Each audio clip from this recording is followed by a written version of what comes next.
Analyse करो अपनी अपनी एक्टिविटीज को। आप कितना समय अच्छी एक्टिविटीज में बिताते हो और कितना समय आप बुरी एक्टिविटीज के लिए बिताते हो। शरीर हमें भी मिला है, शरीर उन लोगों को भी मिलता है जो अपने शरीर का हमेशा सदुपयोग करते हैं। इंद्रियां हमें भी मिली हैं और इंद्रियां उन्हें भी मिली हैं। एक वे हैं अपनी हमेशा इंद्रियों का सही दिशा में ही प्रयोग करते हैं, और एक संसारी व्यक्ति है अपनी उन इंद्रियों का प्रयोग सही दिशा में बहुत कम और गलत दिशा में बहुत अधिक करता है। जब हम यह अध्ययन करने वाले हो जाएंगे तब हम माइंडफुल तरीके से जीने वाले हो जाएंगे। हमारी मन की खेद खिन्नता, हमारे मन के विकल्प, हमारे मन के चिंता के भाव, वो भय का परिणाम तभी तक रहता है जब तक हम उसे देखना शुरू नहीं करते, और जैसे ही हम उसे देखना शुरू कर देते हैं तो हम एकदम वर्तमान में आ जाते हैं। और जैसे ही व्यक्ति वर्तमान में आ जाएगा, विकल्प कितना भी बड़ा क्यों ना हो, हर विकल्प तुरंत शांत होने लगता है। एक क्रिया होती है अच्छी और एक क्रिया होती है बुरी। यदि हम बुरी क्रिया को भी अच्छी में कन्वर्ट करना चाहते हैं, अच्छी एक्टिविटी हो रही तो बहुत अच्छी बात है, उसमें कोई लेना ही नहीं। यदि आप ऐसे कार्य कर रहे हो अपने इंद्रियों के माध्यम से, अपने शरीर के माध्यम से, कि किसी का भला हो रहा है, उपकार हो रहा है, उसको आप ऊपर उठा रहे हो, उसकी मदद कर रहे हो, ये तो सारी शुभ क्रियाएं हो गई हैं। शुभ क्रिया तो आप समझते हो कि नहीं? तो धर्म की क्रिया कर रहे हो, वात्सल्य से भर करके किसी की सेवा कर रहे हो, किसी के लिए दवा दे रहे हो, किसी गरीब की मदद कर रहे हो, ये सब शुभ क्रिया है। इसके अलावा और कौन सी शुभ क्रिया है? जो आप प्रार्थना करते हो, भक्ति करते हो, पूजन करते हो, अच्छा साहित्य पढ़ते हो, अच्छा स्वाध्याय करते हो, ये भी आपकी शुभ एक्टिविटीज। आप जाप आदि पढ़ दे रहे हो, ध्यान आदि कर रहे हो, यह भी शुभ एक्टिविटीज।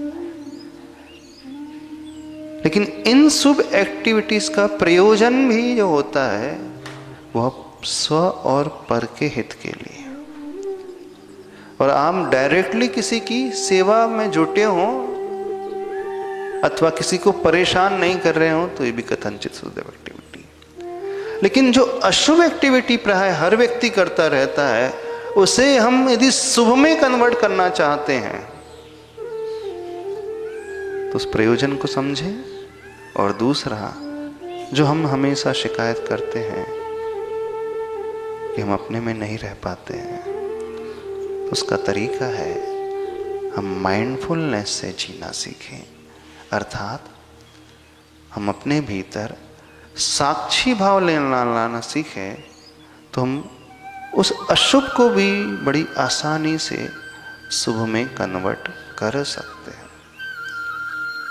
बात समझ में आ रही? तो वॉच योर एक्शंस और वॉच योर एक्टिविटीज। अब ये आपको स्वयं करना होगा, आपके बदले में कोई और नहीं करेगा।